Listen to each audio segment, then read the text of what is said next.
BNP যত তাড়াতাড়ি আন্দোলন বেগবান করতে পারবে সরকার তত দ্রুত বিরোধী দলের সঙ্গে আলোচনায় বসতে বাধ্য হবে, এমন মন্তব্য করেছেন বিএনপির স্থায়ী কমিটির সদস্য নজরুল ইসলাম খান। আওয়ামী লীগ সাধারণ সম্পাদকের বক্তব্যের জবাবে তিনি বলেন, নতুন নির্বাচিত হয় একটু ভাবভঙ্গি দেখাচ্ছেন তিনি। বিএনপির সঙ্গে আলোচনা ছাড়া সমাধান সম্ভব হবে না বলেও মন্তব্য করেন তিনি। আর নয়াপল্টনে এক সংবাদ সম্মেলনে রুহুল কবির রিজভী বলেন, ওবায়দুল কাদেরের বক্তব্যে আগামী নির্বাচন নিয়ে শঙ্কিত পুরো জাতি। রাষ্ট্রের তত্ত্বাবধানে সারা দেশে বিচার বহির্ভূত হত্যাকাণ্ড বেড়ে চলেছে বলেও মন্তব্য করেন তিনি।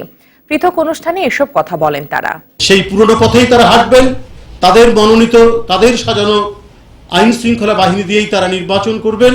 সুতরাং সেই বিষয় নিয়ে কোনো আলোচনা হবে না, সেই বিষয় নিয়ে কোনো সংলাপ হবে না।